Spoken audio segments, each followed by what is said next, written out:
Sa isang malayong nayon sa bayan ng Ginubatan, sa lalawigan ng Albay ay may isang mabait na magsasakang nagngangalang Mang Nestor.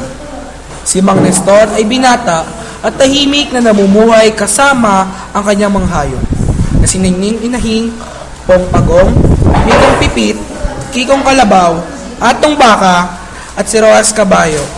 Si Kiko Kalabaw ay katulong ni Mang Nestor sa pagsasaka. Si Atong Baka naman ang katuwang ni Mang Nestor sa kanyang gatasan at si Roas Kabayo naman ay katulong niya sa kanyang paglalako sa kanilang lugar. Si Ningning Inahing ay may 3 sisiw. Si Pong Pagong naman ay paikot-ikot sa kanilang lugar. Gayon din naman si Mikang Pipit na palipad-lipad na lamang sa kagubatan at uuwi na lamang kapag siya ay napagod. Ang lahat ng mga hayop ni Mang Nestor ay mahal na mahal niya. Lagi niya itong pinakakain at binigyan ng kanilang tirahan. Sa kabila ng maayos at magandang pamumuhay, ay mayroon namumuong inggitan sa pagitan ni Atong Baka at Pong Pagong. Nakikita kasi ni Pong Pagong na lagi na lang magkasama si Atong Baka at si Mikang Pipit na gustong-gusto niya simula pa nung una. Pagkatapos ni Atong Baka sa gatasan ay laging linalambing ni Mikang Pipit si Atong Baka. Tuwang-tuwang kinakantahan ni Mikang Pipit si Baka habang nakapatong ito sa kanyang likuran. Nakapasaplos ng Pipit ang kanyang likuran gamit ang kanyang malalambot na mga pakpak na labis namang natutuwa ni Atong Baka.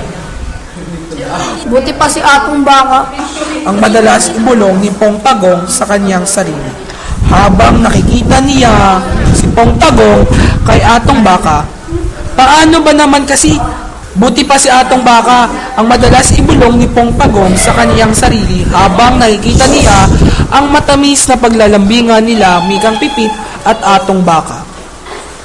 Habang tumatagal ay lalong naiinggit si Pong Pagong kay Atong Baka.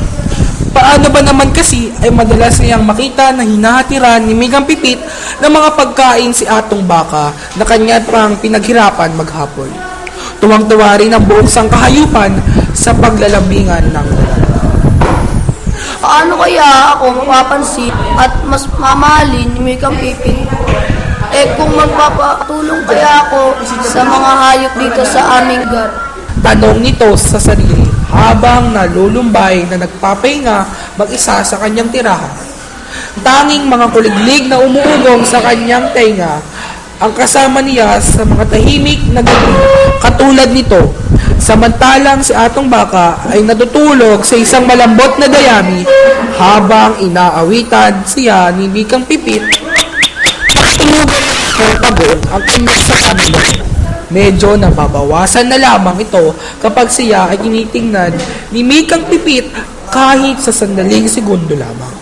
Subalit hindi nawawala sa kanya ang pag-iisip ng paraan kung paano niya mahihigitan ang pagtingin ni Mikang Pipit sa kanya.